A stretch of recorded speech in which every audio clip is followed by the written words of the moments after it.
Give me 3 minutes. The crowd laughed. 23 of the best mechanics in America had already walked away from that machine in defeat. Factory engineers, Harley specialists, builders whose names appeared in magazines. And now an 18-year-old kid in a gas station shirt, hands black with grease, was asking for 3 minutes. Marcus Holt looked at him for a long moment, not laughing, not smiling, just looking. 3 minutes, Marcus said. Start when you touch it. But we are getting ahead of ourselves. Because before any of that made sense, you needed to understand what the Iron Beast actually was. And you needed to understand the man who built it. And you needed to understand the boy who stepped off a city bus 6 blocks away that morning and walked toward all of it with his hands in his pockets and nothing to prove to anyone except the machine itself. Marcus Holt had been riding motorcycles since he was 19 years old, which meant he had been riding for 35 years, which meant he had forgotten more about what a motorcycle could do and what it could feel like beneath you than most men would ever have the chance to learn. He had ridden in rain that came sideways off the Pacific and in desert heat that turned the air above the blacktop into something that moved like water. He had ridden through grief and through celebration and through the specific kind of silence that only exists at 3 in the morning on an empty highway when the world reduces itself to headlight and road and the sound of an engine doing exactly what it was built to do. He had owned many motorcycles, but there was only one Iron Beast. The build had taken 10 years. Not 10 years of steady work, but 10 years of accumulation of decisions made and made again, of parts commissioned from fabricators in 3 different states, of conversations with engineers who specialized in components that most riders would never see and never need to understand. It had been built piece by piece the way some men build cathedrals, with the understanding that the thing being constructed was larger than any single intention behind it, that it would outlast the moment of its creation and mean something different when it was finished than it had meant when it began. The Iron Beast weighed 640 pounds fully loaded. It produced power numbers that made professional racers go quiet when they heard them. The frame was titanium and chrome, the engine custom-built to tolerances that the factory never attempted. The electronics a layered system of sensors and processors that communicated with each other in a language that required specific expertise to read. It was not a motorcycle that announced itself through decoration. It announced itself through presence, through the quality of sound it produced at idle, through the way it sat on the ground with a density that suggested it was more serious about existing than most things around it. In 4 years of riding, it had never given Marcus Holt a single problem. The morning of the Riverside Charity Ride was the 15th year Marcus had organized it. He had started it quietly before anyone wrote about him, before his name carried the weight it would eventually carry in the community. He had started it because there were families who had lost someone and needed something, and he had the means and the organization to provide that something. And so he did. No press releases, no announcement strategies, just the ride, the route, the money raised, and the families who received it. Over 15 years, it had grown into something larger than he had originally imagined. This year, there were 2,000 people along the route. There were news cameras positioned at the staging area and at the midpoint and at the finish. There were veterans who had driven 3 hours to stand along the barricades in their cuts and their colors because this ride had come to mean something to a community that understood at a bone-deep level the weight of what it commemorated. Marcus pulled the Iron Beast out of the staging area the same way he always did, slowly, deliberately, letting the crowd feel the machine before it moved, letting the exhaust note do the work of introduction, because the Iron Beast's exhaust note was the kind of thing that required no amplification and no explanation. It settled into people's chests and stayed there. He made it exactly 47 yards. He would count them later, standing beside the machine with his hands on his hips in the silence that followed, replaying the morning in his mind with the specific attention of a man trying to locate the precise moment when something certain became uncertain. 47 yards. The machine had not sputtered. It had not coughed or hesitated or given any of the signals an engine gives when it is struggling. It simply stopped. One moment the exhaust note was filling the street with sound. The next moment there was nothing, as if the machine had reached some internal conclusion and acted on it. Marcus squeezed the throttle. Nothing. He tried the ignition. The dash lit up, ran through its full startup cycle, showed every reading in the normal range. He tried to start it again. The starter engaged, the engine turned over, and then stopped. Completely. Perfectly. As though it had made a decision. He sat there for 3 seconds without moving. The crowd nearest to him had gone quiet. In the distance, further back along the route, people were still cheering, still waiting, not yet understanding that something had gone wrong. A man near the barricade called out, wanting to know if everything was all right, and Marcus looked at him and said nothing, because Marcus Holt had not built a life or a reputation on pretending things were fine when they were not. He swung off the bike. He stood beside it and looked at it the way you look at something you love that has done something you cannot explain. Then he said one name. Denton Briggs was Marcus Holt's personal mechanic and had been for 11 years. He was 52 years old and had been working on custom motorcycles since his early 20s. And in those 30 years, he had developed a particular quality of competence that stops needing to announce itself. He arrived beside the bike inside of 90 seconds, already crouching, already running his hands along the frame, pressing his ear to the engine, casing the way a doctor presses a stethoscope to a chest.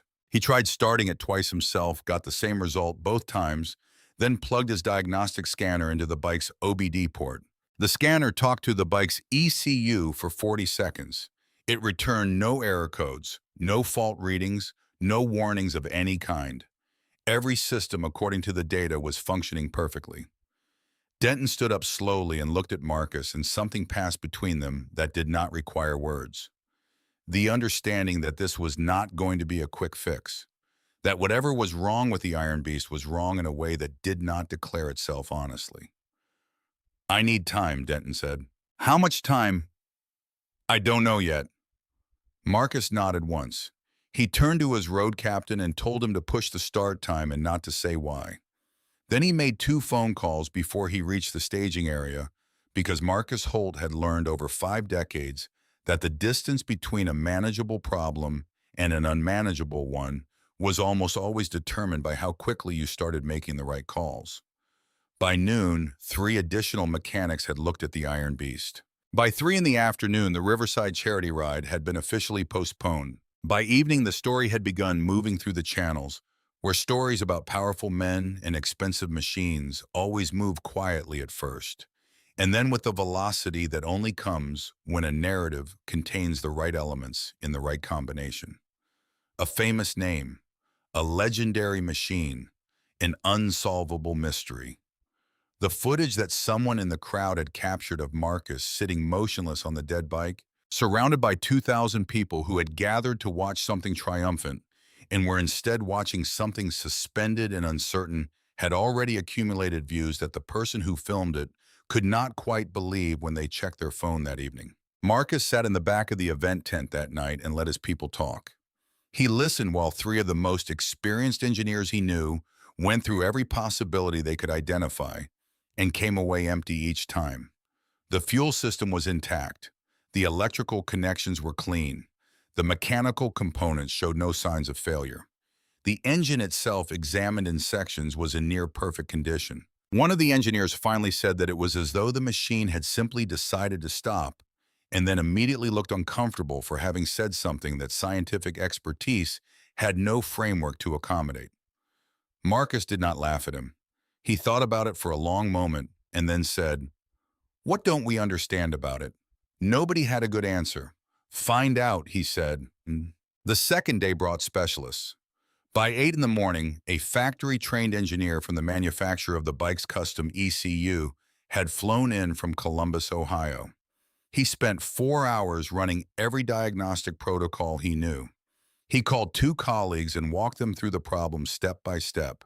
At the end of those 4 hours, he told Marcus with visible discomfort that he could not identify the source of the failure. Marcus thanked him, paid him for his time, and called the next name on his list. The drag racing builder from Texas arrived in a trailer the size of a small house, pulling equipment that his crew unloaded with the practiced efficiency of a pit crew. He spent 6 hours on the fuel injection system and disassembled components that had never been touched since the original build. He found nothing wrong and left without speaking to anyone. The woman who held 3 patents in motorcycle fuel system design flew in from Frankfurt. She ran a spectral analysis on the fuel itself looking for contamination. The fuel was clean. She ran it twice. She adjusted her hypothesis and moved to the injector timing and spent 3 hours there before telling Marcus quietly that she was out of ideas she felt comfortable sharing. She did not say this with embarrassment exactly. She said it with the specific frustration of a person whose framework for understanding a problem is genuinely insufficient for the problem in front of them. The retired Harley-Davidson development engineer who showed up in a rental car with a briefcase of specialized equipment was the most thorough of anyone who had come through. He worked slowly and systematically 2 full days without visible frustration. On the second day, he asked to see the original build documentation for the bike's electrical system and studied it for an hour before saying that there might be a software interaction that nobody had anticipated. But when pressed for specifics, he admitted that diagnosing it would require equipment he did not have, and that even with the right equipment, he was not certain he could reproduce the conditions under which the failure occurred. 14 mechanics, 16, 19, 23. Each failure became part of the story. A motorcycle media channel had set up a live stream in the parking lot that was drawing hundreds of thousands of viewers at peak hours. The comment sections had the quality that anonymous crowds always develop when they sense that something powerful is being brought low. People speculated that the bike was unfixable, that Marcus was being deceived by whoever had built it, that the entire situation was staged, that no one offers $5.4 million for a motorcycle repair without some angle being worked. Marcus did not address any of it, but by the 23rd failed attempt, even the people closest to him were beginning to feel the weight of something that had no visible end.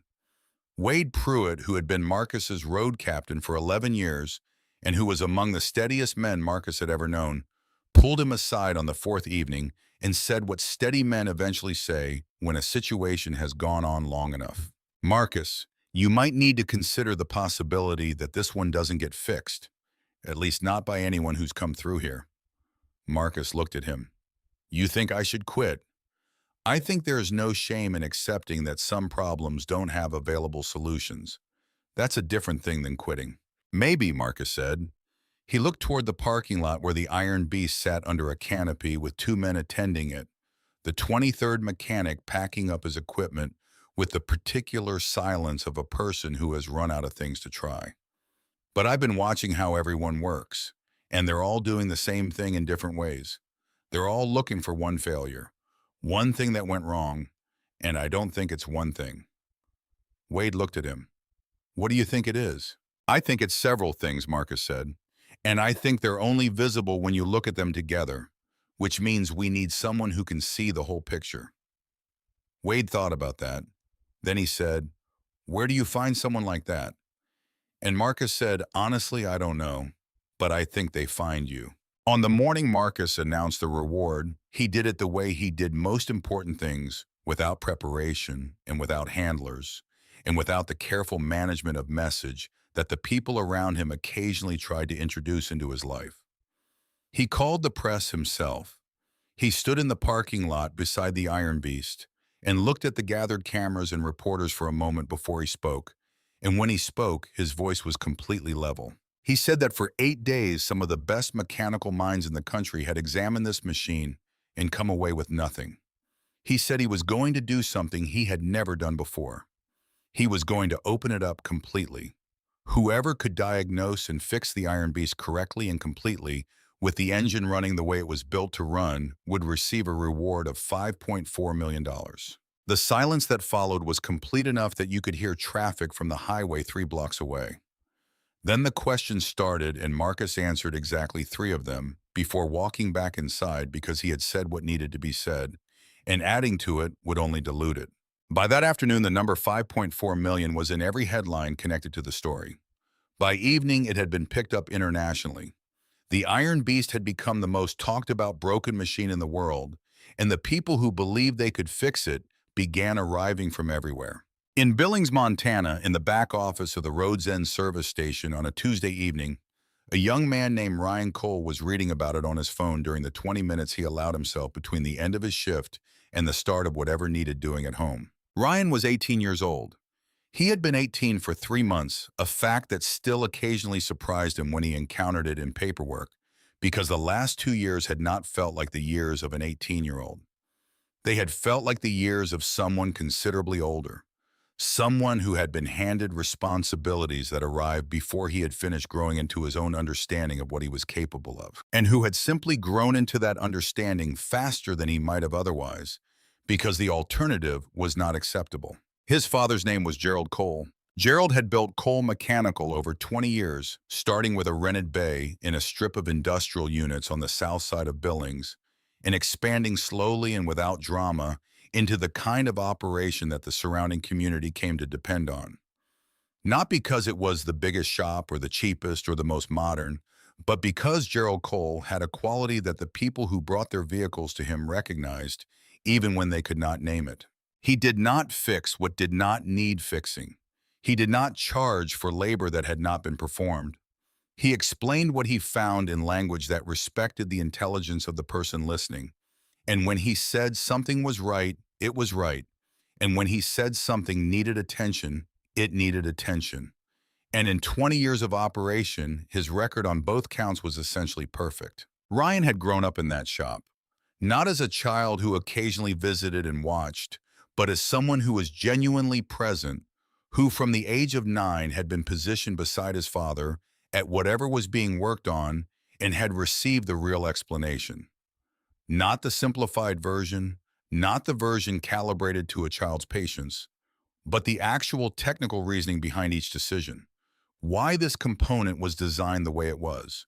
Why that tolerance existed. Why the relationship between these two systems meant that a failure in one would manifest as a symptom in the other. Gerald Cole had understood something that many parents who work with their hands understand too late, which is that children absorb more than adults give them credit for, and that what they absorb determines what they are capable of, and that the most important thing you can give a child who shows aptitude for a complex skill is not simplification, but the real thing offered with patience and without condescension, repeated until it becomes as natural as breathing. Ryan had not always understood everything his father showed him in real time, but he remembered it. And in the remembering over years of accumulation, a framework had developed that was not the framework of someone who had been taught mechanics from a textbook or a certification program. It was the framework of someone who had learned the way mechanics originally learned, by proximity and attention, and the particular necessity that comes from working on machines that matter to real people and cannot simply be replaced. 2 years ago, Gerald's hands had started failing him. The condition had a long name that Ryan had looked up and read about, and eventually stopped reading about because the medical literature offered information without comfort, which is the cruelest form of information. It was neurological. It was progressive within certain limits and stable within others, and there was treatment that helped and treatment that did not, and an underlying reality that could not be treated, which was that Gerald Cole's hands would never again perform the precision work that had defined his professional life for 2 decades. He could still use them for most daily tasks. He could hold a cup of coffee and turn a doorknob and gesture when he spoke. But the fine motor control required to feel a micro-tolerance through a socket wrench or to run a diagnostic by touch, the accumulated sensitivity of a craftsman's hands developed over 30 years of daily use that was gone. Or rather, it was going more thoroughly each month, and the going was irreversible. Ryan had not made a decision to take over. There was no conversation in which the transfer of responsibility was formally established. It simply became the case gradually and then completely that Ryan was the one in the bay, that Gerald was the one explaining from a stool near the workbench, that the work Ryan produced was after 6 months of accelerated learning indistinguishable from the work his father would have produced, and that after 12 months it was in certain respects better, not because Ryan was more talented than his father, but because Ryan had inherited his father's framework and added to it the specific edge that comes from knowing you cannot afford to be wrong. The shop had closed anyway. The insurance requirements, the certification requirements, the liability landscape of running a legitimate automotive repair operation, All of it had become impossible to navigate without Gerald at the helm in a formal sense. Ryan was 16 and unlicensed, and the world that the shop existed within was not designed to accommodate that reality. Dennis Garver had offered him the position at Rhodes End Service Station 2 weeks after Cole Mechanical closed its doors. Dennis was 53 years old and had owned the station for 19 years and had developed over those 19 years the specific wisdom of someone who has watched a great deal of human circumstance pass through a single fixed location. He had known Gerald Cole for 15 years. He had watched Ryan grow up. He knew what Ryan was capable of because he had brought his own vehicles to Cole Mechanical for a decade and had received work that he trusted completely. The arrangement was informal and mutually beneficial. Ryan worked the counter and the pumps and did whatever mechanical work came through the station's small service bay. Dennis paid him a fair wage and asked no questions about credentials because Dennis had spent 19 years making practical judgments about the people he employed, and this was not a difficult one. Ryan sat in the back office on that Tuesday evening and read about the Iron Beast for the first time. He read the news coverage first, which told him what had happened, and gave him the broad shape of the story without the specifics he actually needed. Then he went looking for the specifics because Ryan Cole was not a person who found broad shapes satisfying when the details were available. He found his way to a forum he had been reading for 2 years, a community of working mechanics, not enthusiasts, not hobbyists, but people who worked on machines professionally and discussed their work with the technical precision of practitioners. And there, in a thread that had been active for 3 days, he found what Wade Pruitt had posted. Wade had not identified himself by name in the post. He had described the symptoms with the careful specificity of someone who understood that the people he was trying to reach would need actual data, not narrative. He had described the startup behavior, the scanner results, the specific way the engine turned over and stopped. He had described the conditions under which the failure occurred and the conditions under which it did not. Ryan read it once quickly and then again slowly. The second time through, something began to happen in his mind that was not quite a conclusion, but was the movement toward one, the way a shape emerges from fog, not all at once, but in sequence, each detail becoming visible in turn until the whole is suddenly present and obvious. He had seen something like this before. Not identical, but related. The same class of problem, the same family of interaction. The way a set of individual systems, each functioning within its own tolerances, could combine under specific conditions to produce a failure that looked like something it was not. He sat with it for a long time. Then he did something he had not done in 2 years, which was allow himself to want something that was not immediately necessary. He wanted to put his hands on that machine, not for $5.4 million. He would think about the money later in the motel room on the other side of this, when it was real and settled and available to be thought about clearly. But in that back office in Billings, Montana, on a Tuesday evening, with the overhead fluorescent light humming its single note above him, and the smell of motor oil permanently settled into everything within 50 feet, what Ryan Cole felt was not ambition or calculation. It was the particular pull of a problem that has been recognized, the sensation of a key encountering the shape of its lock, the clarity of understanding that a thing which has defeated everyone else might not defeat you if you approach it differently. He did not tell anyone. He went home, checked on his father, sat at the kitchen table, and ran through what he knew and what he suspected and what he would need to confirm. And in the morning he went to work, and at the end of his shift, he told Dennis Garver that he needed 3 days. Dennis looked at him. The Iron Beast thing. Ryan had not told him.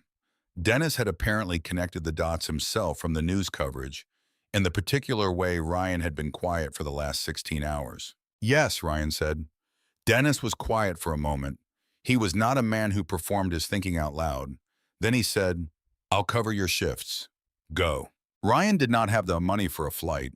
He had the money for a bus ticket to Los Angeles and a connection to Riverside and 6 blocks on foot, and that was what he used.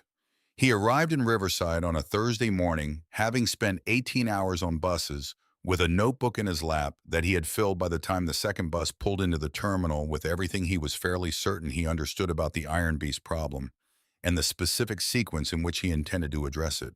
He walked the 6 blocks from the bus stop to the venue where the Iron Beast had been sitting for 8 days, surrounded by the accumulated evidence of 23 failures. The woman managing the sign-in area for potential mechanics looked at him with the expression that competent people develop when they are presented with a situation that does not match their model of how situations are supposed to work. She was not unkind. She was simply certain that a mistake had been made. "This is for the Iron Beast repair," she said, as though clarifying might resolve the confusion. "I know," Ryan said. "We've had some of the best mechanics in the country here this week." "I know that too," Ryan said. "I've been reading about it." She looked at his face for a moment. There was something in it that gave her pause. Not confidence exactly, which she had seen plenty of in the last 8 days, and which had not impressed her. Something different. The absence of the specific anxiety that appears in people who need others to believe them. She made a call. She passed the phone to Ryan. He spoke briefly to someone on the other end and handed it back and waited without looking around, without checking his phone, without performing patience, simply waiting. When Marcus Holt came out to look at him, neither of them spoke for a moment.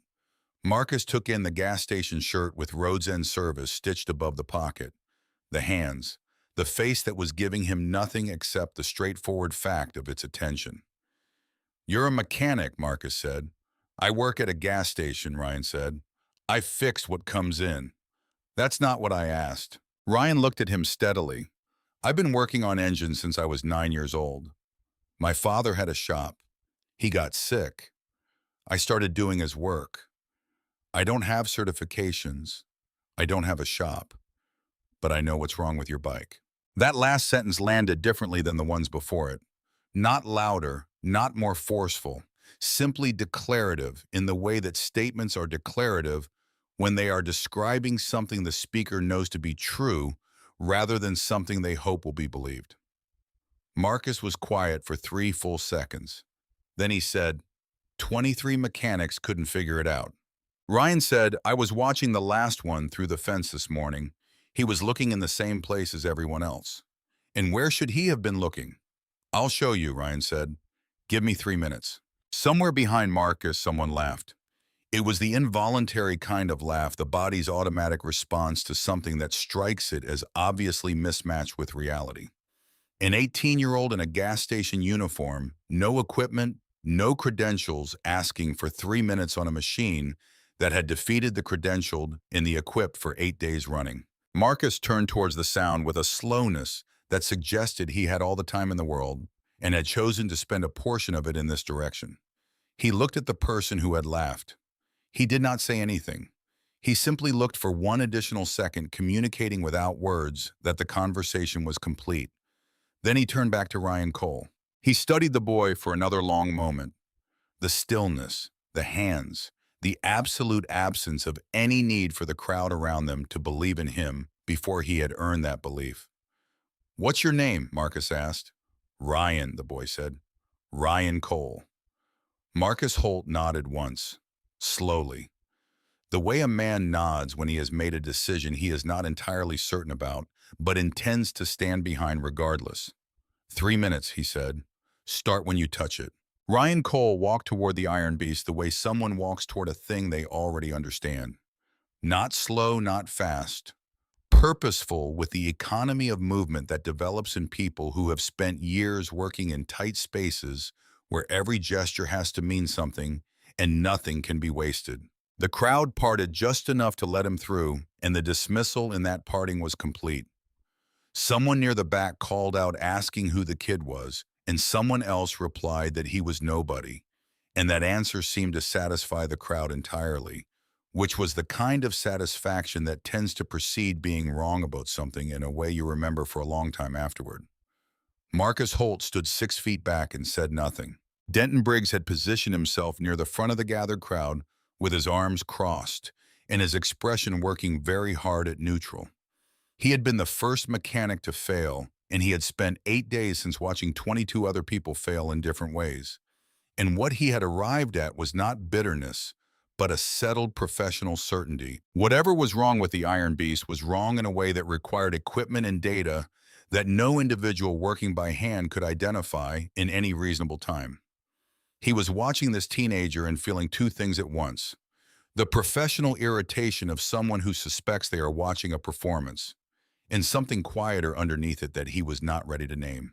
Wade Pruitt stood 3 feet to Marcus's left with his hands in his jacket pockets and his eyes moving between Ryan and the machine and the crowd, and back again, reading the room, the way a road captain reads the road, constantly and without drama.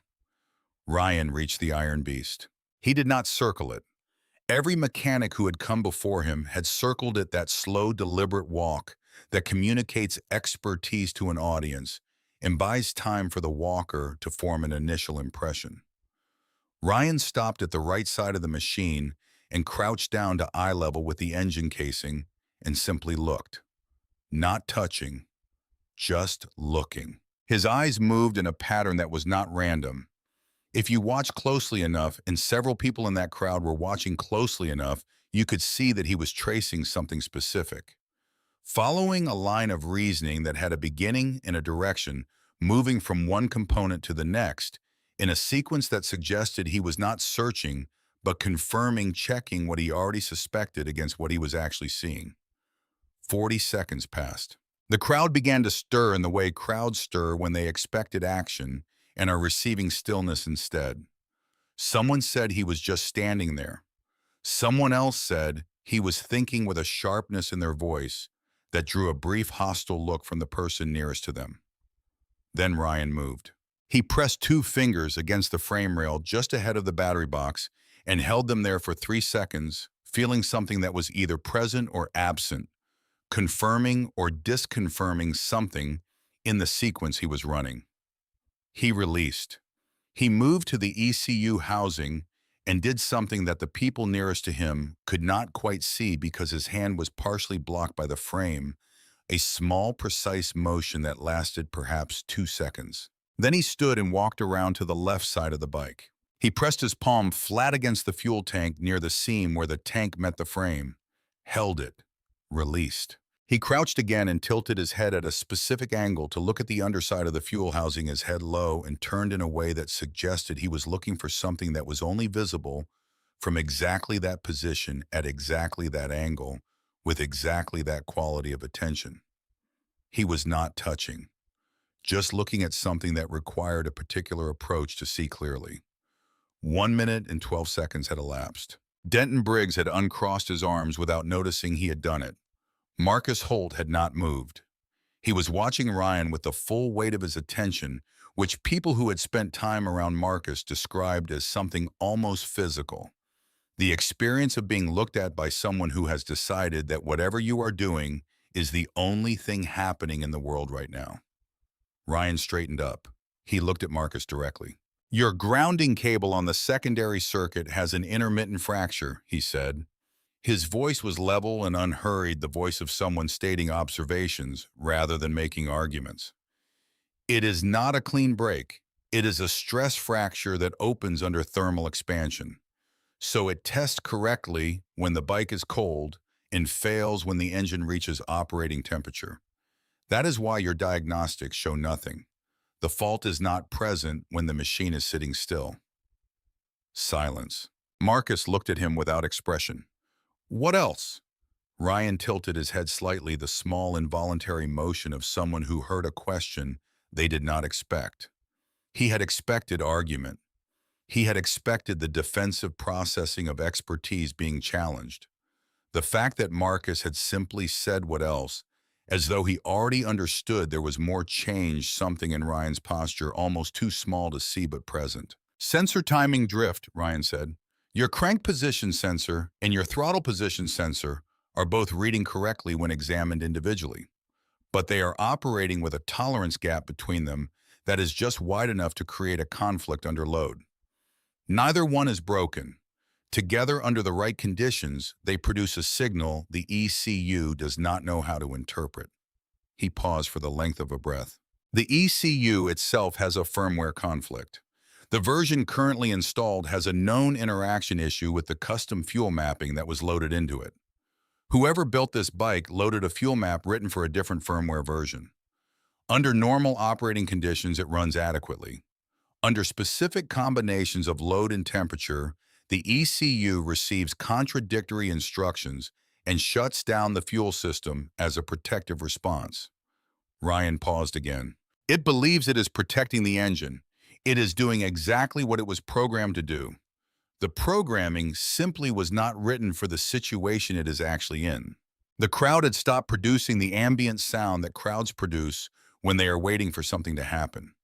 The shuffling and the low conversations and the quiet commentary had simply ceased in the organic way that noise ceases when the thing that was going to happen has started happening and the noise is no longer relevant.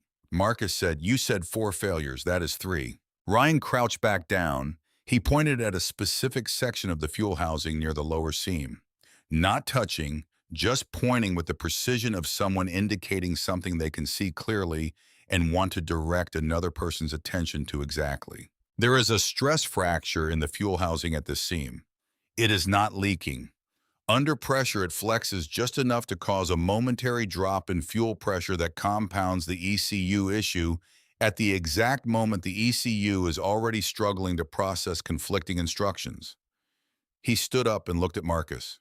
None of these 4 problems would stop this engine independently. Together in the right sequence, under the right combination of temperature and load, they create a loop the system cannot break. You have been searching for one broken thing.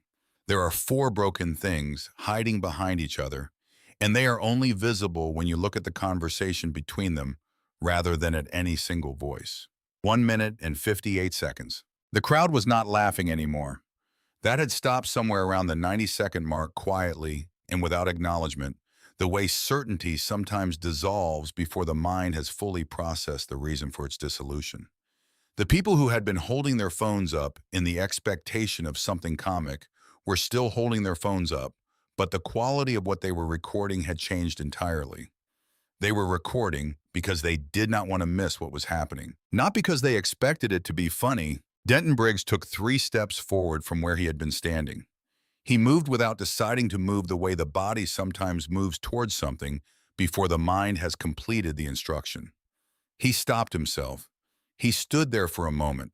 Then he went to his truck, walking quickly, and came back with a fuel pressure gauge in his hand. He crouched beside the iron beast without asking anyone's permission. He fitted the gauge into place. He held it there and read the result. He stood up slowly. He looked at Marcus, and his voice when he spoke was making a serious effort to remain professional and not entirely succeeding. He is right about the fuel pressure. It is dropping. He paused. Not much, but it is dropping. A woman 2 rows back who had driven up from Sacramento and had been working on motorcycles since 1987 put her hand over her mouth. Someone near the front turned and passed the information backward through the crowd in a low voice, and it moved outward in that specific way that information moves when it is confirming something people had started to believe but had not yet allowed themselves to say. The live stream chat was not moving in the scattered pattern of a distracted audience. It was moving in the rapid, compressed way that feeds move when a very large number of people are trying to say the same thing simultaneously and the words pile up faster than anyone can read them. Marcus looked at Ryan. "Can you fix it?" "I already know how," Ryan said, "but I need specific things."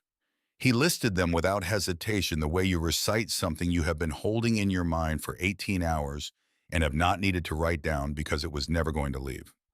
A specific gauge wire for the grounding circuit repair. A laptop with the correct firmware version and access to the ECU's base settings. A fuel pressure gauge which Denton was already holding. And the original fuel map file that had been loaded into the ECU before the custom mapping was installed. Marcus looked at Wade. Wade looked at the list and began calculating. He said the laptop was in the trailer. The wire he had. The pressure gauge was already there. The original map file was the question. "Call the builder," Marcus said. Wade already had his phone out. 2 minutes and 21 seconds. Someone near the front said quietly, and it was not a challenge this time. It was the voice of someone marking a moment they understood was worth marking.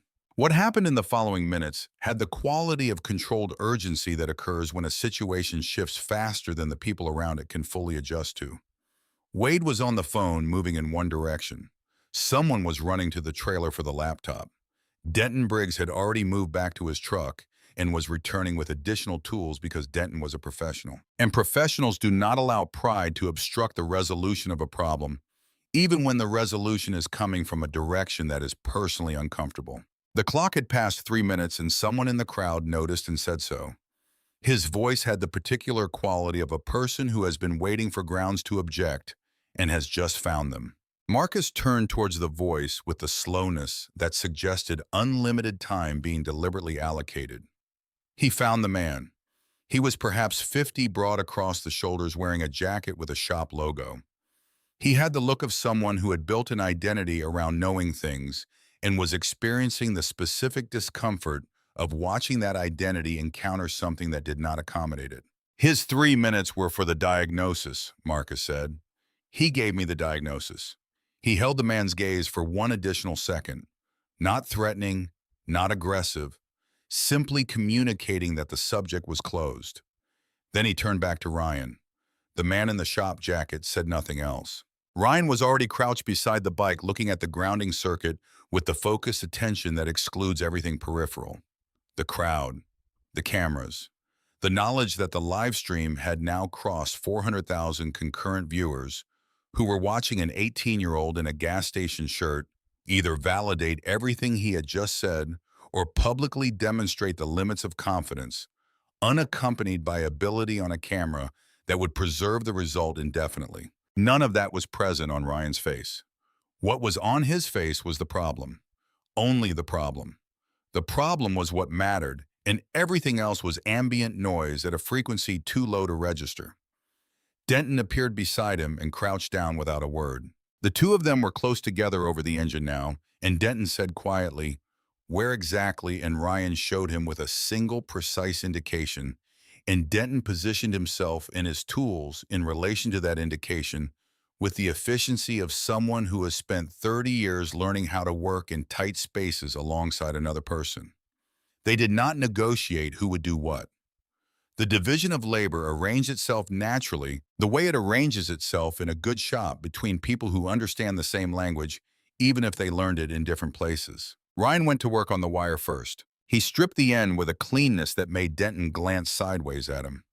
He ran the repair with a precision that was not the precision of someone being careful, because people were watching, but the precision of someone for whom this level of exactness was simply the normal standard, the baseline below which work did not count as done.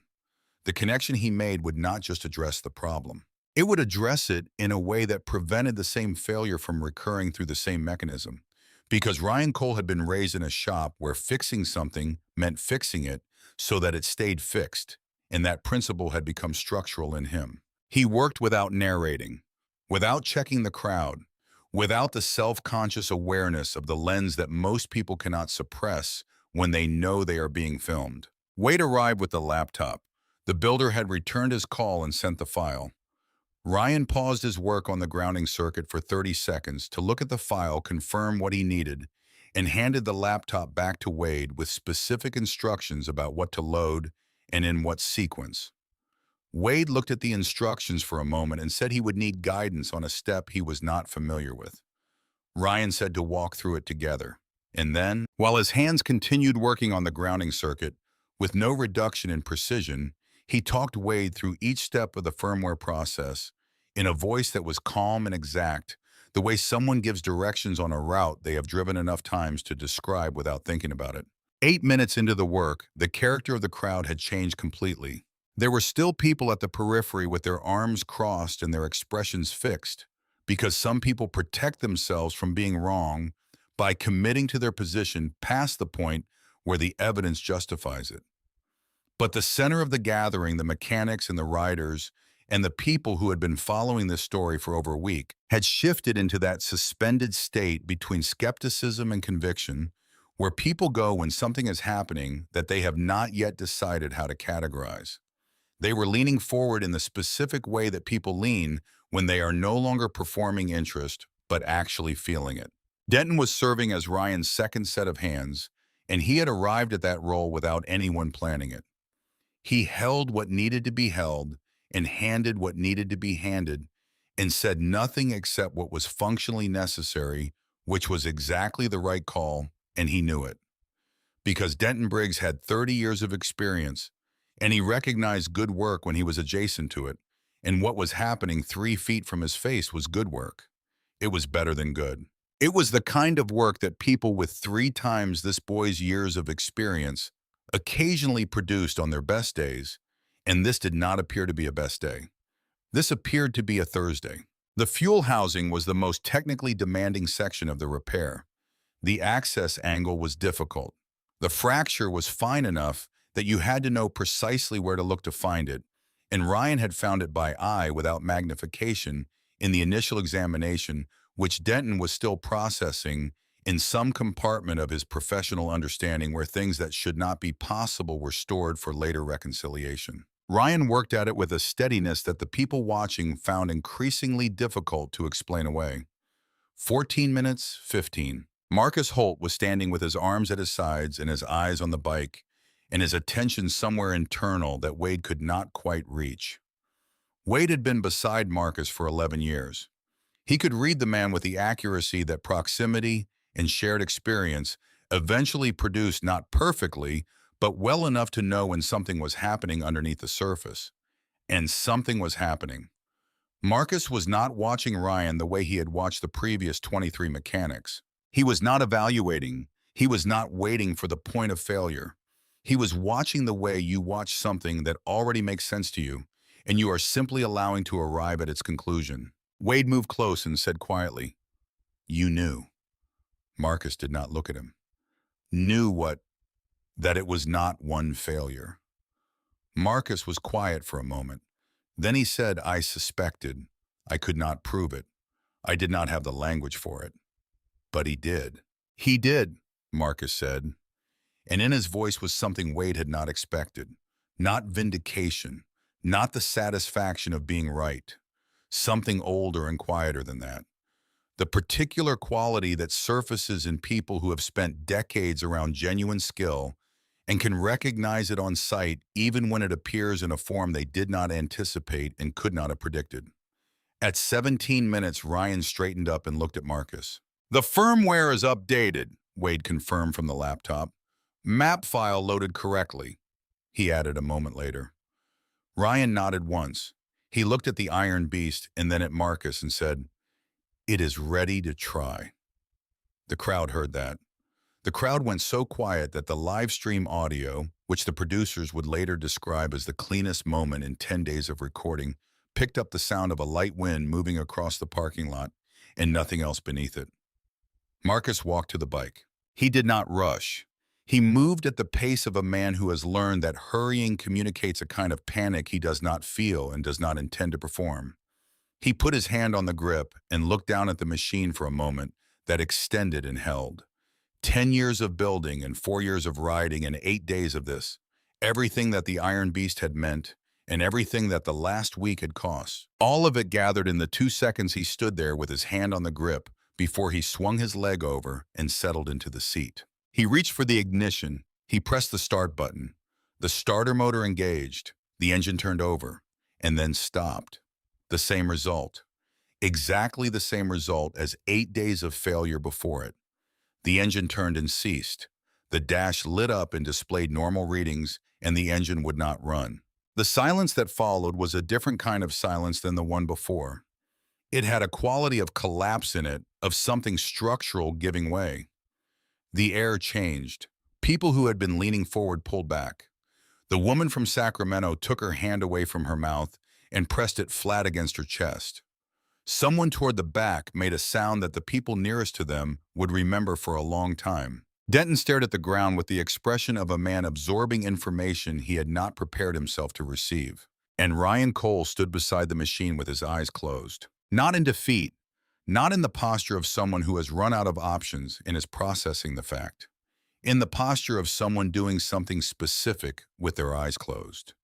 Running a sequence, checking each step, moving through the chain of what had been done and what had been addressed and what had been assumed to be complete, looking for the element that did not belong in the category of complete. The assumption that had been carried forward without examination because it had not been on the list of things requiring examination. He stood like that for 4 seconds. Then he opened his eyes. Wait, he said. One word. Quiet. Not urgent, but with something in it that made the people nearest to him stop what they were doing because the word carried the weight of a person who has found what they were looking for and is moving toward it. He crouched back down at the ECU housing. His hands moved with a new precision, locating something specific in the assembly, something that had not been part of the repair he had planned because it had not been on the list of things he had diagnosed. It was a connector, a physical connector in the ECU assembly that had been seated incorrectly. Not incorrectly in any dramatic way. Incorrectly in the way that original assembly errors are incorrect close enough to function in most conditions. Wrong in the specific geometry of its seating by a margin so small that it would take a trained eye and prior elimination of all other possibilities to identify it as a problem at all.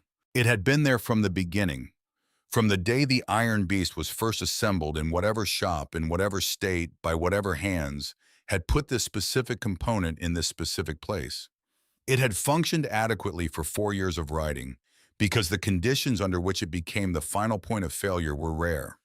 They required the specific combination of all 4 other issues operating simultaneously, each one compressing the tolerance within which the system could function until the margin was gone.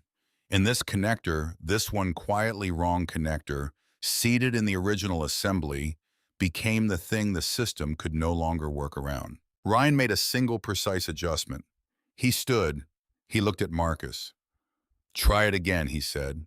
And in his voice there was something that was not certainty in the performed sense, not the certainty of someone who needs to appear confident. It was the certainty of someone who has eliminated everything else, who has checked the sequence and found the missing element and addressed it, and who is now waiting for the logical outcome of a correctly completed process. Marcus pressed the start button. The starter motor engaged. The engine turned over once. Twice, the crowd held its breath in the specific suspended way that happens when people are afraid to hope, because hope has already cost them something in the last 60 seconds, and they are not certain they can afford to pay that cost again. The engine turned a third time, and from somewhere deep inside that 640-pound machine, something caught. Something found the conditions it needed. The combustion sequence initiated in the order it was designed to initiate. The fuel pressure held at the level it was built to hold. The ECU received instructions that were consistent and interpretable for the first time in 8 days, and processed them the way it had been built to process them, and the Iron Beast came alive. The sound it made was not a small sound. It was the sound of a machine returning to what it was. Deep and rolling and layered with harmonics that moved through the chest of everyone within 100 feet, the kind of exhaust note that people who understand motorcycles describe inadequately ever afterward, because language does not have the right instrument for it. The idle settled at exactly the correct RPM, steady and even and unhesitating, the sound of something doing precisely what it was designed to do. Without apology and without effort, because it was running correctly, and correct running does not require effort. For 2 full seconds, nobody made a sound. Then the crowd broke. Not in the organized way that crowds break at performances when they know the cue. In the way that crowds break when something happens that bypasses the part of the brain that decides how to respond. A man near the barricade grabbed the person beside him by both shoulders and shook him. Someone toward the back produced a sound that could not decide whether it was a laugh or something else, and did not resolve the question. 3 mechanics who had spent combined decades working on machines like this one stood completely motionless because the particular silence of a trained professional confronting something they cannot immediately account for is one of the loudest kinds of silence there is. The live stream chat stopped being a feed and became something else entirely. A single sustained sound made of a million voices trying to arrive at the same place at the same time, each one adding to a volume that the platform had not been built to carry. Denton Briggs was standing 3 feet from the Iron Beast when the engine caught. He would tell people later that the moment he would carry was not the sound and not the crowd and not any of the technical details that had preceded it. It was the look on Ryan Cole's face. Because Ryan's face in that moment did not show triumph. It did not show relief. It showed something much quieter and considerably more complicated. The expression of someone who had known this was going to happen and was now experiencing the specific internal state of watching a correct answer prove itself, which is different from pride and different from satisfaction and closer to something like completion. The sense of a sequence having arrived at its proper conclusion. The feeling of a thing being exactly what it was supposed to be. Marcus Holt sat on the running machine with both hands on the grips and did not move. His head was tilted slightly forward, and his eyes were focused on something that was not in the parking lot. He was listening, specifically and carefully listening to the quality of the exhaust note, the steadiness of the idle, the way the engine held its RPM without hunting or stumbling, comparing what he was hearing against the memory of the same engine running on the morning 4 years ago when the Iron Beast was first started after its original build. When he had stood beside it and understood that he was hearing something he would remember. He sat like that for 12 seconds. Then he looked up and found Ryan standing 3 feet away, watching him with the same quality of attention he had brought to the diagnosis.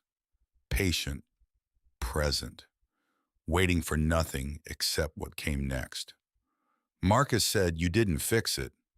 His voice was not loud enough to carry over the engine and the crowd, just the two of them. "You resurrected it." Ryan looked at him. He did not answer. He did not need to, and he understood that. And Marcus understood that he understood that. And in the space between them, something was established that did not require language to be real. The fuel pressure gauge that Denton had left clipped in place showed steady readings. The ECU was processing normally the updated firmware and the correctly matched fuel map operating together the way they had been built to operate. The sensor timing with the conflict resolved was running within tolerance on both channels simultaneously for the first time since the machine had been built. Marcus sat on the running Iron Beast and listened to it for 8 full minutes, listening for any variation in the note, any hesitation, any signal that something remained unresolved. There was none. The machine ran clean and steady and exactly as it had been designed to run, and after 8 minutes, he looked at the gauges one final time and then looked at Ryan. Ryan said, "The firmware update will hold. The sensor calibration is stable. The grounding repair is clean. The housing fracture is sealed. It is not a permanent fix on the housing.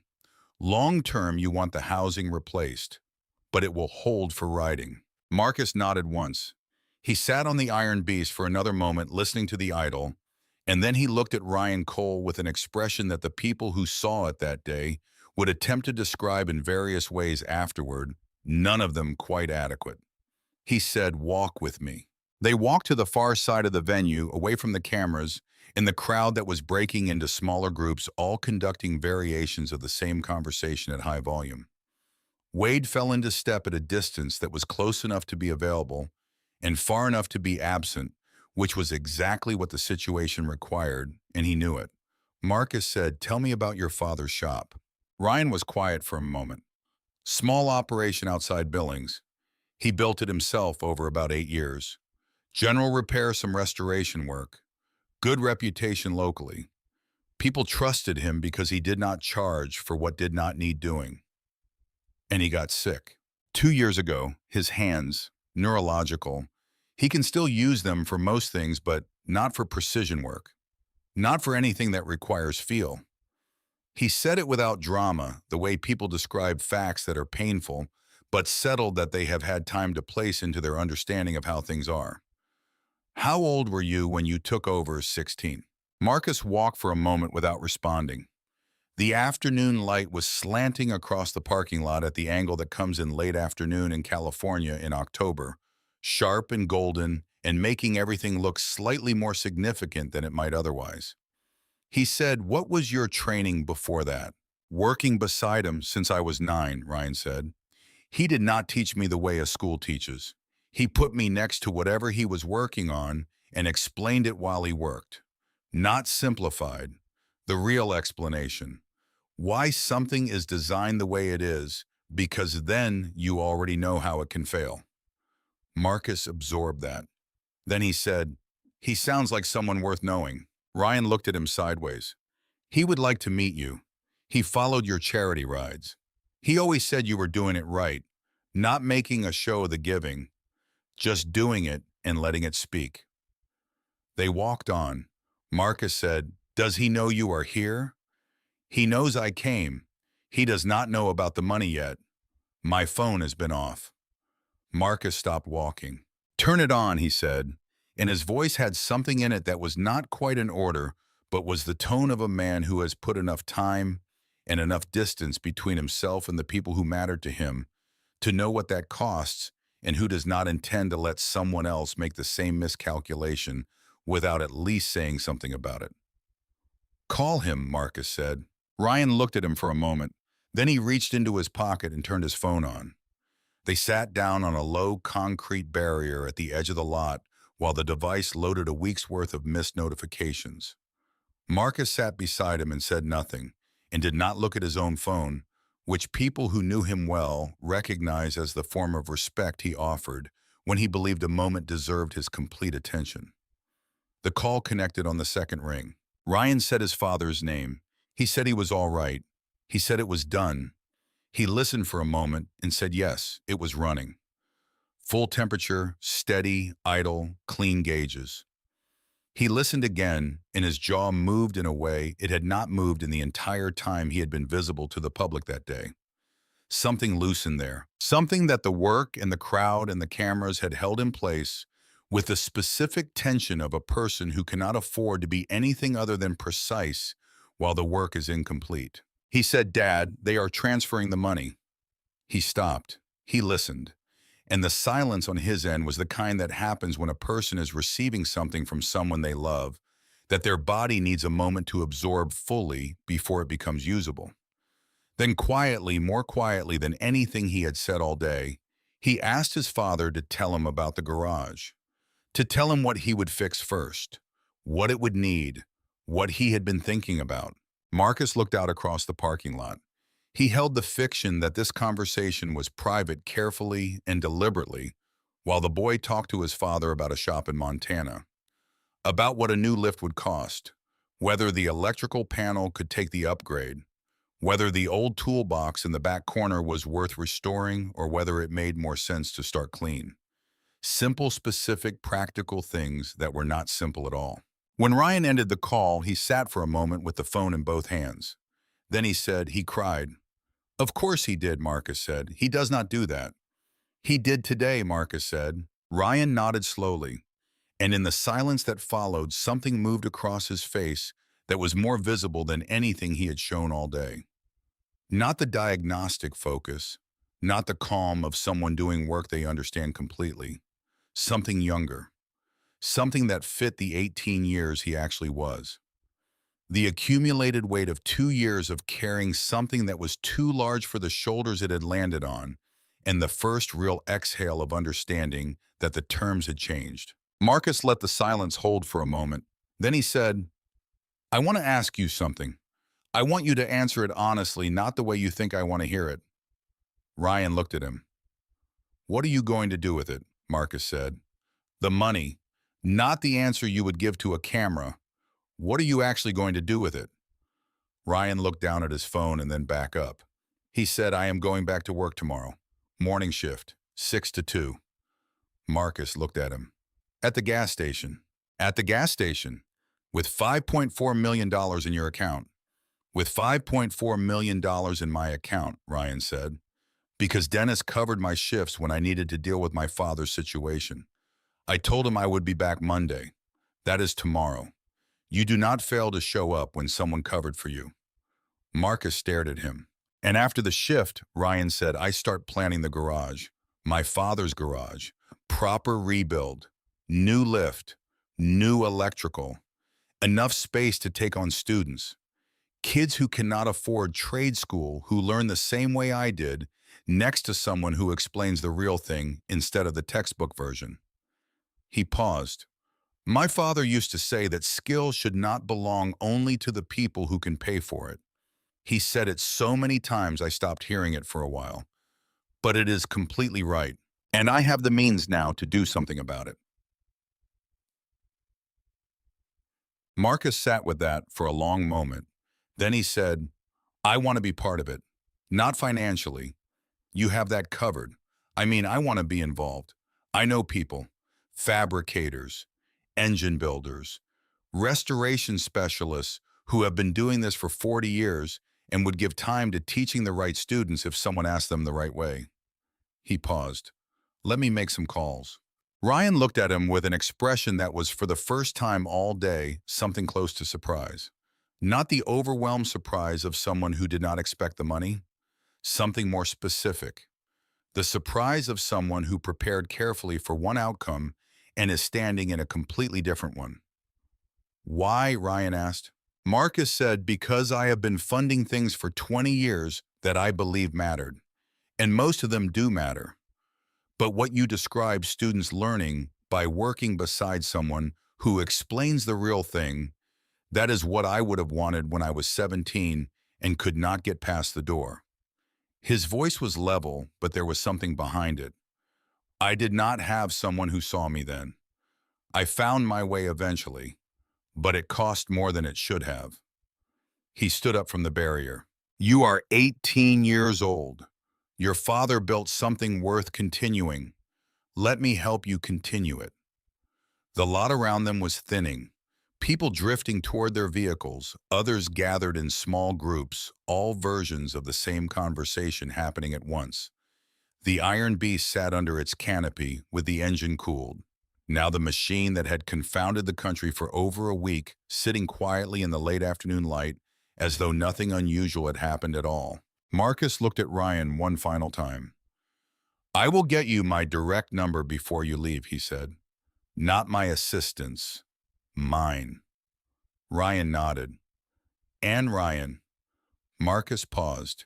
He looked at the gas station shirt, the hands, the face that still had not learned to perform for cameras and might never. Your father raised someone worth meeting. Ryan held his gaze. So did yours, he said. And Marcus went very still for just a moment, because nobody had said anything like that to him in a long time, and the plainness of it landed with more weight than something elaborate would have.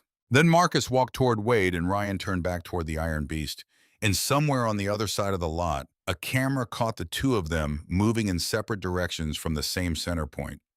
And that image would be the one that appeared in every story written about that day for the weeks that followed, because it looked exactly like what it was. Two people who had just given each other something they had not expected to find walking away from the place where they had found it, each carrying something they had not been carrying when the day began. The transfer cleared at 11:47 that night. Ryan knew because Wade had sent a text with a confirmation number and a single line beneath it that read, Marcus wanted you to know it went through tonight, not tomorrow. Tonight. Ryan was sitting on the edge of the motel bed when the message arrived, still in the gas station shirt, because he had not packed anything else. His phone balanced on his knee, the room's single lamp throwing a cone of yellow light across the wall in front of him. He read the message twice. He set the phone down on the bed beside him. He sat there for a while without moving. Not because he was overwhelmed in the way that people perform, being overwhelmed, the wide eyes and the shaking hands, and the need to call someone immediately so that the feeling can be witnessed and therefore made more real. He sat there because he was doing the thing he always did when something large happened. He was letting it become real at the speed it could actually become real. Not faster. Not with any performance of feeling that the moment had not yet actually produced. $5.4 million. He said the number quietly to himself in the empty room. Not because he needed to hear it, because saying a thing out loud is sometimes the only reliable way to check whether you believe it. He believed it. He also believed that tomorrow morning he was going to wake up at 5:15, drive the rental car back to the drop-off location, take the first bus connection he could find toward Billings, and call Dennis Garver before 6 to confirm he would be at Rhodes End for his morning shift. Because Dennis had covered for him, and you do not fail to show up when someone covered for you. That was not a complicated moral position. It was simply the way Ryan Cole had been raised to move through the world, and $5.4 million did not change the way he had been raised. He picked his phone back up and called his father. It was late. He knew his father would be awake. Gerald had not slept well in 2 years since the hands started failing, because the nights were when the fear had the most room to move, when the practical management of daily life that occupied the daylight hours stepped back and left the larger questions fully visible. Gerald picked up on the first ring. "Still up," Ryan said. "Could not sleep," Gerald said. "I have been thinking about the connector." Ryan almost smiled. Of everything his father could have been thinking about. The money, the crowd, the cameras, the story that was running on news channels Gerald did not usually watch because a neighbor had called to say he should turn on the television. Of all of it, Gerald Cole was lying awake thinking about the connector, the physical assembly point that Ryan had missed on the first pass and found on the second. "What about it?" Ryan asked. "I have been trying to remember if I ever showed you that specific failure mode," Gerald said. "A factory assembly point seated incorrectly from the beginning, close enough to function under normal conditions and wrong enough to become the final fault under compound stress." "You did not," Ryan said. "Not specifically, but you showed me the principle.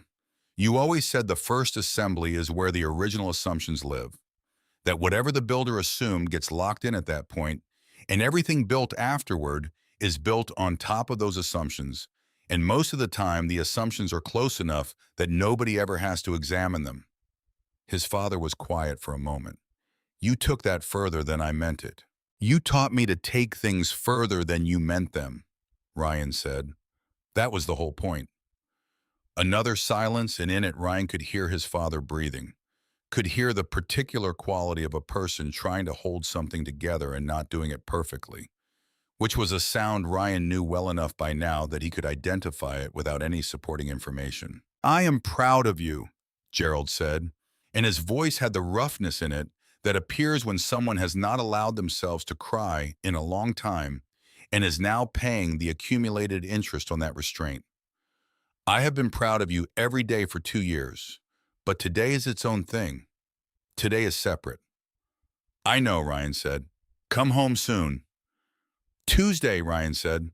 "I will be home Tuesday." He said goodnight and set the phone down and turned off the lamp and lay back on the motel bed in the dark. Outside the parking lot was quiet. Somewhere across the city, a machine worth considerably more than it had been worth 10 days ago was sitting in a secured vehicle bay, engine cooled, all four of its interlocking failures addressed, waiting with the patience of a well-built machine for whatever came next.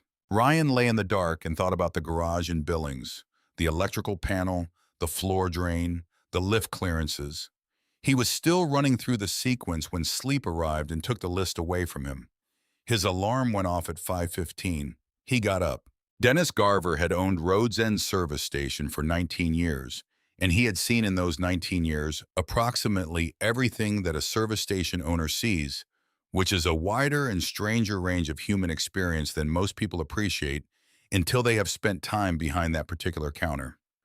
He was 53 years old and broad across the shoulders, with a gray beard he had been growing since his 30s and had no intention of removing. And he had the quality of steadiness that develops in people who have spent 2 decades being the fixed point in a location where everything else is constantly in motion. He was unlocking the side door at 5:58 Monday morning when he heard footsteps on the gravel. He did not look up immediately. He finished with the lock, pushed the door open, reached in and flipped the interior lights. Then he heard the footsteps stop and looked up. Ryan was crossing the lot with his hands in his jacket pockets, head slightly down against the early morning cold, moving at the pace of someone who is exactly where they expect to be at exactly the time they expected to be there. Dennis stared at him. "You're here," Dennis said. "Morning shift," Ryan said. "Ryan." Dennis put both hands on the doorframe and looked at him with an expression caught somewhere between disbelief and something that had not fully resolved itself into a nameable emotion. "You have $5 million. 5.4, Ryan said. "And I told you I would be here Monday. I covered your shifts because you needed covering. That does not mean you owe me a Monday morning when you are—" Dennis stopped. He made a gesture with one hand intended to encompass the totality of what had changed in Ryan's life in the past 24 hours, which was too large for any single gesture to contain. "I know it does not mean I owe you," Ryan said. "I am here because I said I would be here. Those are different things." He moved past Dennis through the door and reached for the apron on its hook without breaking stride. Dennis watched him tie it on. Then he said, "The news people have been calling the station since last night." Ryan looked up. "3 of them," Dennis said. "One wanted to know if you would be in today. I told them I did not know." He paused. "I did not know." "What did you tell the others?" "That I could not speak for my employees." "Good answer." "I thought so." Dennis moved behind the counter and started the register sequence. The television mounted on the wall behind the counter, which Dennis had turned on at some point in the past 10 minutes, was currently showing footage of the Iron Beast coming back to life in a parking lot in California, the exhaust note audible even through the station's small speakers. The crowd's reaction visible in the way that crowd reactions are visible when something has happened that nobody was fully prepared for. Dennis said, "For what it is worth, I think you are doing the right thing coming in. Not because you owe me. You do not. But because it is the kind of thing that tells you who a person actually is." He paused. "Anyone can say what they will do with $5 million. You are just showing it." Ryan looked at him. "My father used to say that character is what you do the morning after everything changes." Dennis nodded slowly. "Smart man." "He is," Ryan said. "He really is." The first customer came in at 6:14. He was a regular man in his late 60s who had retired from the railroad and who drove a Ford F-150 that he kept in excellent condition and always paid for in cash. He walked to the counter, looked at Ryan, looked at the television behind the counter showing the footage, and then looked back at Ryan. "That's you," he said. "Yes, sir," Ryan said. The man looked at the screen again. He looked at Ryan again. He put his money on the counter without any additional ceremony. "Regular on pump 3, he said. "And good on you, son. Good on you." He walked out. Ryan processed the transaction. Dennis, standing 6 feet away, said nothing, but something in his expression suggested he was more moved by what had just happened than he intended to show. By 8 o'clock, 2 news vans had parked across the street. By 9, there were 4. People were stopping in who did not need gas, who had seen the footage, and wanted to see the person who had appeared in it doing something as ordinary as working a counter on a Monday morning. Ryan treated each of them the way he treated every customer. He answered their questions directly and without performance. He thanked them when they offered congratulations. He rang them out and moved to the next one. One woman came in and embraced him without asking the way people sometimes do when they feel that formality would be dishonest about the degree of feeling they are carrying. Ryan stood there and received it, and then asked when she stepped back whether she needed anything from the station. She laughed in a way that had some crying in it and said no and left. Marcus Holt saw the footage at 7:45 that morning from California. Wade had sent him a clip from a local Billings news station that had learned where Ryan worked and sent a camera to see if he would actually show up. The clip was 40 seconds long. It showed Ryan behind the counter of Roads End service station, processing a customer transaction with the same quality of focused efficiency he had brought to the Iron Beast the day before.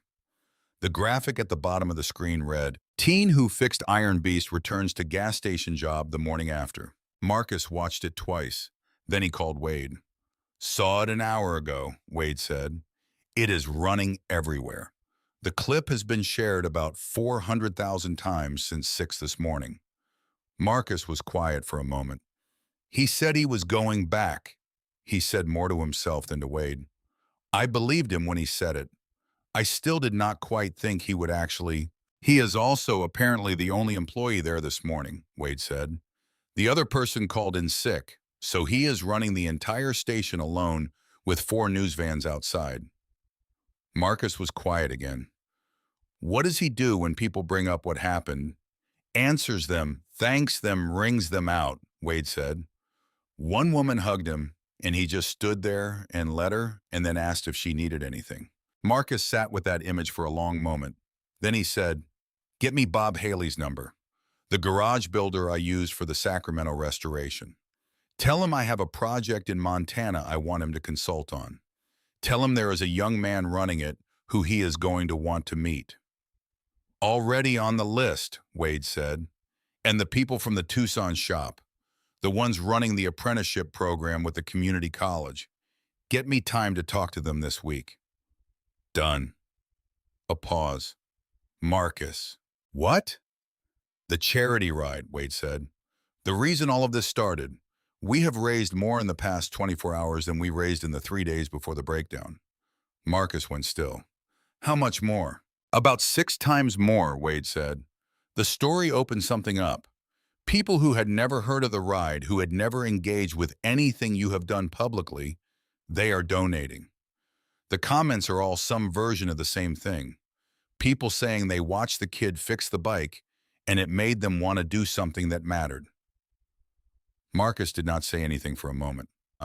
Then he said, reschedule the ride this weekend if we can get the permits. And Ryan rides with us, not as a guest, as part of the crew. Wade said he would make the calls. The rescheduled ride happened on a Saturday morning, 10 days after the Iron Beast came back to life. Ryan rode a borrowed machine, a clean touring bike, that one of Marcus's chapter members had offered without being asked because word had traveled fast in that community and the community had decided how it wanted to respond. He rode at the front beside Marcus, which was where Marcus had said he would ride and which Ryan had not argued about, because some things you simply accept when they are offered cleanly and without condition. The Iron Beast ran beside him the entire route, 4 hours and 11 miles of California road, the two engines running together, one legendary and one borrowed. And Ryan did not think about the crowd or the cameras or the 400,000 people who had watched him fix the machine he was now riding beside. He thought about the sequence, the connector, the way 4 broken things had hidden behind each other for 4 years and then all failed at once. He thought about his father in Billings, awake at this hour, most likely, sitting at the kitchen table with a cup of coffee, and the plans Ryan had described to him on the phone running through the lift specifications, the way Gerald Cole ran through everything carefully and completely without rushing the parts that mattered. The route took them through neighborhoods where people had gathered along the sidewalks and the barricades the way they always gathered for this ride, not because they had been told to come, but because 15 years of consistency had made this event part of the calendar of their lives. There were children on their parents' shoulders and veterans standing straight in their cuts and colors, and ordinary people who had simply come out on a Saturday morning because they understood, without needing it, explained that this was something worth witnessing. Ryan rode through all of it and felt the machine beneath him responding to every input with the uncomplaining accuracy of a well-maintained thing doing the work it was built for. It was not the Iron Beast. It did not have that engine's particular voice or weight, but it was honest and solid, and it carried him exactly where he pointed it, which was what any good machine did when you treated it correctly. And Ryan Cole had been treating machines correctly since he was 9 years old. When they pulled back into the staging area at the end of the route, Marcus cut the Iron Beast's engine and sat in the quiet for a long moment. The sound of the crowd and the other bikes came back to fill the silence, but Marcus remained still inside it, and Ryan waited beside him on the borrowed machine without speaking, because he understood that some moments are larger than the words that could be applied to them. Then Marcus looked at him and said simply, "Your father's right. This is the way you do it." And Ryan nodded, and that was enough. What nobody had anticipated in the days that followed the Iron Beast was the response from the professional mechanics. It started with Denton Briggs. He posted a video on Tuesday evening, 5 days after the engine had caught. He shot it on his phone, sitting at his workbench in the shop where he had worked for 22 years, a space that looked exactly like what it was, a place where serious work had been done seriously for a long time, with the accumulated evidence of that work present in every surface and corner. He spoke for 7 minutes without notes, without a prepared script, in the direct way of someone who has decided to say something true and is going to say it plainly without decoration. He talked about the Iron Beast, about what he had found and had not found, about 8 days of failure and what that felt like when you had 30 years of experience and a reputation built on solving problems that other people could not solve. And then he said something that the communities who cared about craft and skill and the economics of knowledge were not fully prepared for. He said he had been doing this work for 30 years. He said he was genuinely good at it. But what that kid had done in that parking lot, he wanted to be honest with people about what he had seen. Ryan did not simply have knowledge. He had a way of seeing that Denton was not certain certification programs produced. And he had been asking himself why, and he thought he knew. We teach people to look for the failure that matches the symptom, Denton said. Ryan was taught or taught himself. Denton was not entirely sure which to look for the conversation between failures. That is a different skill, and we do not have a reliable way of producing it deliberately. We produce it by accident in people who cannot afford to work any other way, in people for whom replacing a component is not an option, and understanding it completely is the only alternative. He set his phone down. The video had 2 million views by Wednesday morning. Ryan saw it during his lunch break on Tuesday, sitting in the back office of Rhodes End while Dennis covered the counter. He watched it twice, the same way he had read the confirmation text about the money, letting it become real at the speed at which it could actually become real. Then he called Denton. Denton picked up on the third ring. "I was wondering if you would see it," he said. 2 million views, Ryan said. "As of an hour ago," Denton said. "It is still moving." "You did not have to do that." "I know I did not have to," Denton said. "I did it because it is true, and because the conversation it starts is one that should have started a long time ago." He paused. "I also did it because I felt I owed the problem a better accounting than it had received from me." Ryan was quiet for a moment. "You did not fail because you were not skilled enough," he said. "You failed because you were solving the right problem with the wrong frame. That is a different thing." "I know that," Denton said. "That is what the video was trying to say." It said it clearly. A pause, and then Denton said, "I talked to Marcus this morning. He told me about the garage, the rebuild, the apprenticeship idea." His voice had a particular quality in it, the sound of a decision being tried out before it has been fully made. "I would like to be part of it, not full-time. I have my shop. But I could come out a few times a year, run workshops, specifically on systems thinking, on the diagnostic approach you used. If you would have me." Ryan took a breath. "You would drive to Montana to teach students in my father's garage." "I would drive to Montana to teach students in your father's garage," Denton confirmed. "And before you say you do not want charity—" "I was not going to say that," Ryan said. "I was going to say yes." Denton exhaled. "Good. That is good." "Denton," Ryan paused, "you were the best of the 23. I want you to know I saw that. The way you worked, the way you moved to the fuel pressure gauge when nobody asked you to. You were the closest. If the firmware conflict had presented differently, you would have found it." "I appreciate that," Denton said, "but I still did not find it." "Not this time," Ryan said, "but you would have." He ended the call and sat for a while in the quiet back room of the station. Through the thin wall, he could hear Dennis dealing with a customer, the rhythm of the transaction, the register. In 2 days, he would drive home to Billings. In a week, he would sit at the kitchen table with his father, and they would start making lists. Real lists with real numbers and real timelines, the kind of lists that turn an intention into something you can stand inside of. His phone buzzed, a text from a number he did not recognize with a Montana area code. He opened it. It read, "My name is Loretta Horn. I run the vocational program at Yellowstone County High School. I watch what happened in California. I have 14 students who cannot afford trade school and cannot get apprenticeships because they do not have credentials yet, and nobody will take them without credentials. Would you be willing to talk?" Ryan read it twice. Then he typed back, "Yes, call me Thursday after 6. He put his phone in his pocket and went back to the counter. Ryan drove home to Billings on a Tuesday afternoon, 3 weeks after the Iron Beast, in a used pickup truck he had bought for a reasonable price from a dealer in California because it was solid and functional, and because he had never paid more for something than it was worth, simply because he could afford to. The truck had 112,000 miles on it and ran cleanly. He had checked it himself before signing anything, which had made the salesman visibly uncomfortable and had made Ryan feel entirely normal. Gerald was standing on the front porch when Ryan pulled in. He had heard the truck from a block away. Gerald had always been able to identify an engine by sound, and even now, with everything the illness had taken that remained. He was standing with one hand on the railing and his face doing the complicated thing that faces do when they are trying to contain more than they are built to hold. Ryan got out of the truck. He walked up to the porch. Gerald put a hand on his shoulder and gripped it, and they stood there for a moment the way people stand when words are the wrong instrument for what they are trying to communicate. Then Gerald said, "You are skinnier." "I have been busy," Ryan said. "You are sleeping enough." "Dad?"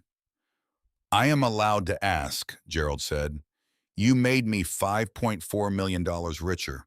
I can ask if you are sleeping." Ryan looked at him.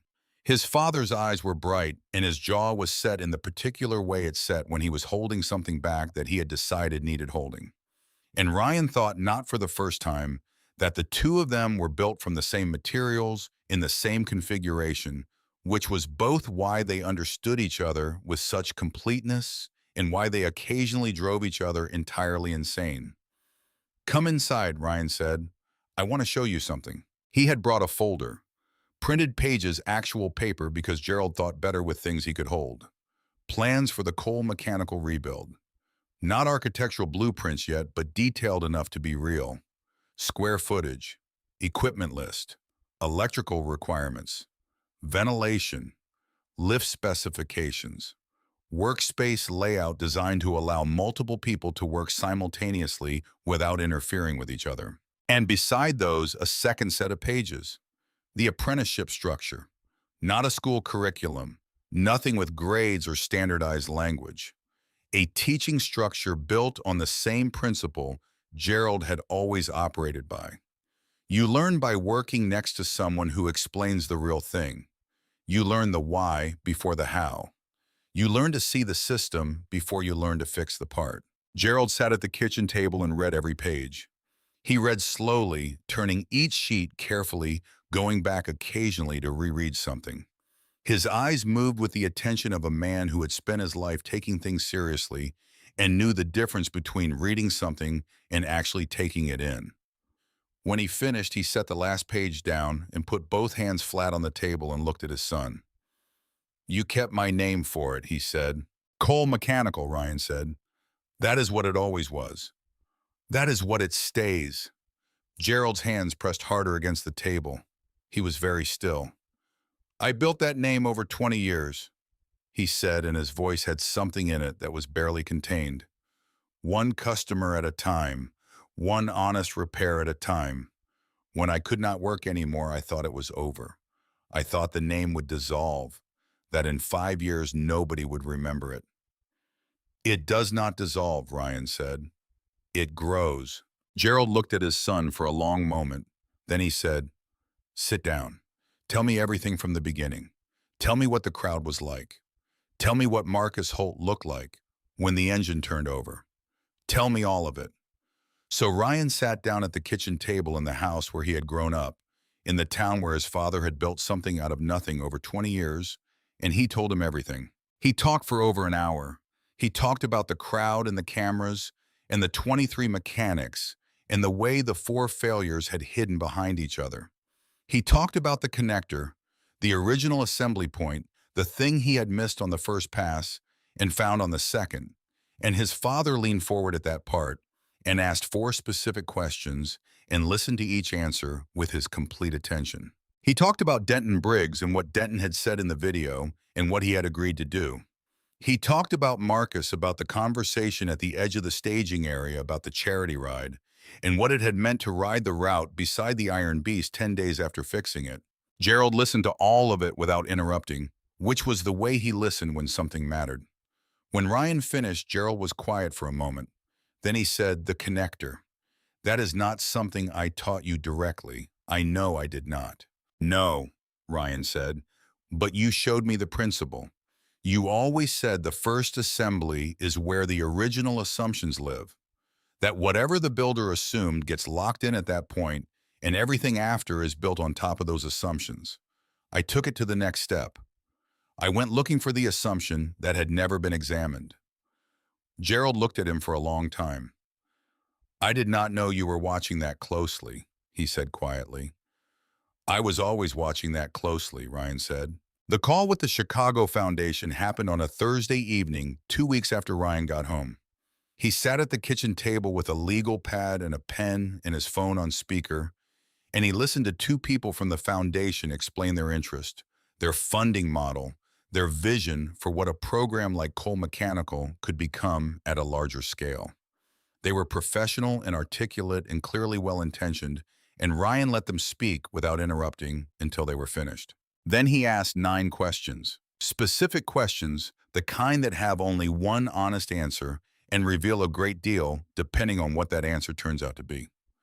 Questions about governance and decision-making authority, about what would happen if the foundation's priorities shifted in a direction that diverged from Cole Mechanical's, about the practical difference between funding a program and owning one, about what the phrase scaling the model actually meant in practice, and who would hold the authority to make decisions about how and where it scaled. The two people from the foundation paused between some of the answers in a way that suggested they were not accustomed to being asked these questions by an 18-year-old in Montana.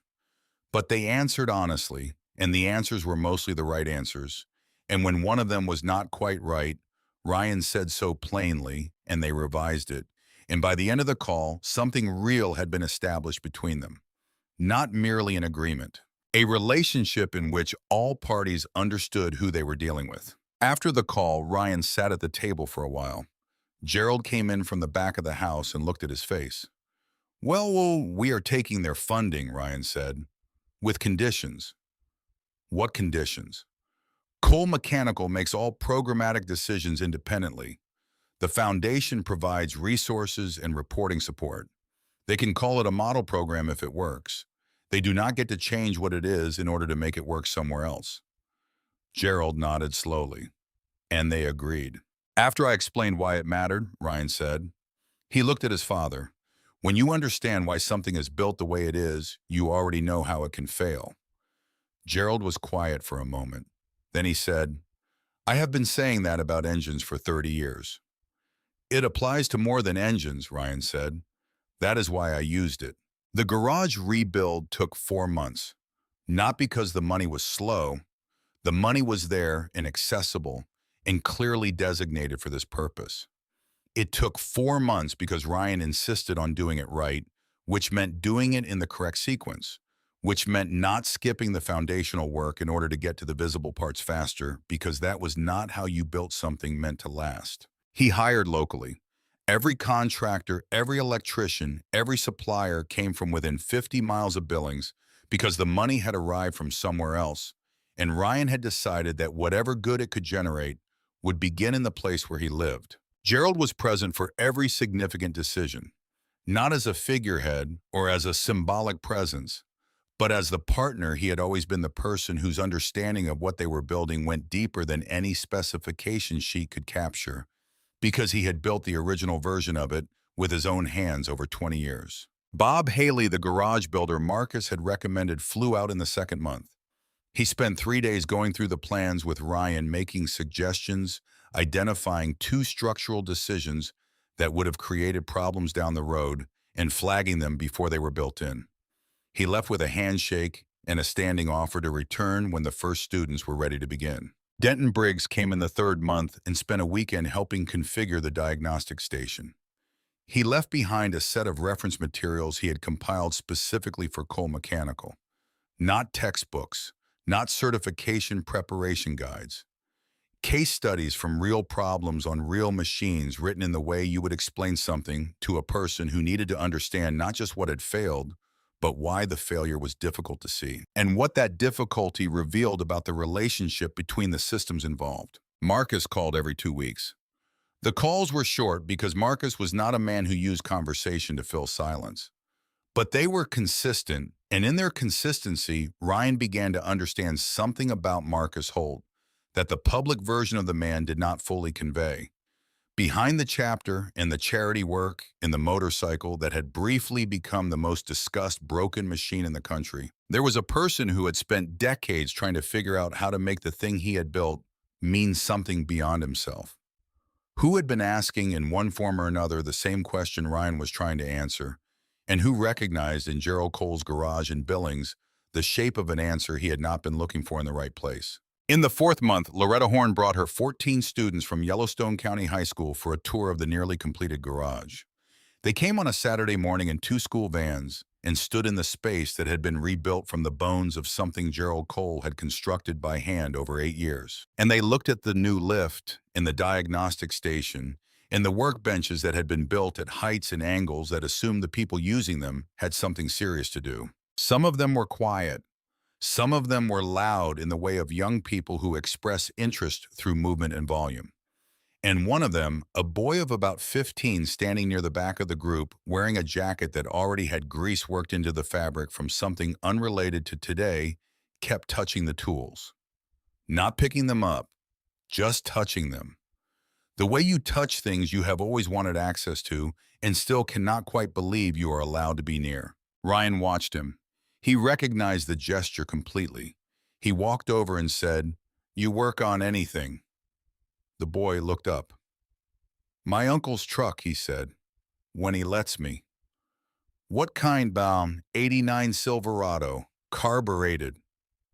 Ryan nodded. "Good engine to learn on. What is wrong with it?" The boy's eyes changed the way eyes change when someone has finally asked the right question. "Idle is rough. My uncle thinks it is the carburetor, but I think it is a vacuum leak somewhere in the intake. I can hear it, but I cannot find exactly where." "How are you trying to find it?" "Listening," the boy said, "and spraying starting fluid around the lines to see if the idle changes." Ryan looked at him for a moment. "That works," he said, "but it is slow and you can miss small leaks. Come here." He walked to the diagnostic station and explained a faster method. Not a lecture with pauses for questions, just a direct explanation the way you explain something to someone who is capable of understanding it, and you are not going to waste their time by pretending otherwise. The boy listened with his whole body leaning forward, absorbing each step, as though he had been waiting for exactly this information and intended to retain every word of it. When Ryan finished, the boy said, "That is all you need to do. That is all you need to do." The boy looked at the diagnostic station and then back at Ryan. "How do you know all this?" Ryan thought about the real answer, not the short one, but the one that was actually true. "My father stood me next to things that were broken and explained why they were built the way they were built," he said, "from the time I was 9 years old. And he never made me feel like the explanation was too complicated for me to follow." He paused. "That is what we are going to do here if you want to come." The boy looked at him. "Is it free?" "It is free," Ryan said. The boy looked around at the lift and the tools and the workbenches built for serious work. Then he said, "When do you start where?" "6 weeks," Ryan said. "First Monday in April." "I will be here," the boy said. And the certainty in his voice was not the certainty of someone who has never failed. It was the certainty of someone who has identified something they need and has decided to go after it, which is a different and more durable kind of confidence entirely. Marcus came to Billings in March, 2 weeks before the program's opening day. He came alone on the Iron Beast, riding from California in 2 days because he felt like riding, and because some distances deserve to be covered at road speed rather than compressed into a flight in a rental car. He pulled into the Cole Mechanical lot on a Tuesday afternoon and cut the engine and sat there for a moment looking at the building. Ryan came out when he heard the exhaust note. He would have recognized it anywhere now. He stood beside the bike while Marcus remained still for another moment, looking at the garage, the way you look at something that is exactly what you hoped it would be, and you want to take a moment with that before anything else happens. Then Marcus swung off and they shook hands, and Marcus looked at the sign above the door. Cole Mechanical in letters that were clean and solid and permanent looking without being ornate. He said nothing for a moment. Then he said, "Show me." Ryan showed him everything. The lift, the diagnostic station, the electrical panel built to handle any load they would need for the next 20 years. The workbenches, the reference library Denton had helped assemble, the intake files for the first 12 students, the curriculum outline, which was not a school curriculum, which had no grades or standardized assessments, which was simply a structured approach to the principle Gerald had operated by for 2 decades. Gerald was there, and he and Marcus talked for 40 minutes near the front of the space while Ryan worked on a transmission at the back bench. A neighbor had brought the car in because she had heard the shop was opening and did not have anywhere else to take it, and Ryan had said to bring it in, and he was working on it with the same quality of attention he brought to everything, complete and unhurried. At one point, Marcus walked to the back and stood beside him and watched him work without speaking. He stood there for a while. Then he said, "When I gave you 3 minutes in that parking lot, I want to be honest with you. I did not actually believe you were going to fix it." Ryan looked up from the transmission. "I know." "Then why were you so certain?" Ryan set down the tool he was working with and thought about the question the way it deserved. "Because I had already seen the problem clearly," he said. "A problem you can see clearly is a problem you can solve. The only ones that beat you are the ones you are looking at wrong. I just had to make sure I was looking at it right." Marcus was quiet for a moment. Then he said, "I told you that day that I had not bought a mechanic, that I had found a future." "I remember," Ryan said. "I was right," Marcus said, "but I was also only half right." He looked around the garage at the space and the tools, and Gerald talking with someone near the front door, and the workbenches waiting for the students who would arrive in 2 weeks. "I found a future, but this is the future finding itself. You did not need me to build this. You needed the resources, and you needed someone to show up and say the resources were worth it. But the vision, the why, and the how of it, that was already in you. It was already in your father. It was in the garage that existed before the rebuild." Ryan looked at him. "You showed up," he said. "That mattered." "Showing up is the least of it," Marcus said. "Showing up is the beginning of everything," Ryan said. "Without it, nothing else follows."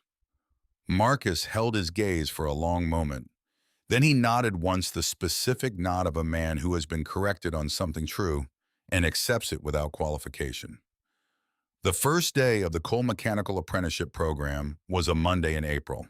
12 students arrived between 7:45 and 8:15. The boy from Loretta Horn's school group was the first. He was standing outside the door at 7:30, and when Ryan unlocked it and found him there, Ryan said nothing except "come in," and the boy came in and stood at the nearest workbench and waited. Gerald spoke first. He stood at the front of the space and looked at the 12 young people who had come from different places in different circumstances, but had arrived at the same location for the same reason. They wanted to understand how things worked, and they had never been given a real door in. He talked for 20 minutes, not from notes, just from the accumulated understanding of a man who had spent his life learning one true thing at a time and now had something to give away. He talked about the principle he had built his shop on, the one he had said so many times that his son had stopped hearing it for a while and then started hearing it again. Skill should not belong only to those who can pay for it. He said it the way he said everything, without performance, without the self-consciousness of a man delivering a speech. He said it the way you state something you have carried long enough that it has become part of the structure of how you understand the world. The 12 students listened. The boy in the jacket had his arms crossed, not defensively, but in the way of someone paying close attention and not wanting to miss anything by moving unnecessarily. Ryan stood to the side and watched his father speak and felt something he had not fully felt since before the hands started failing, since before the fear had taken up residence.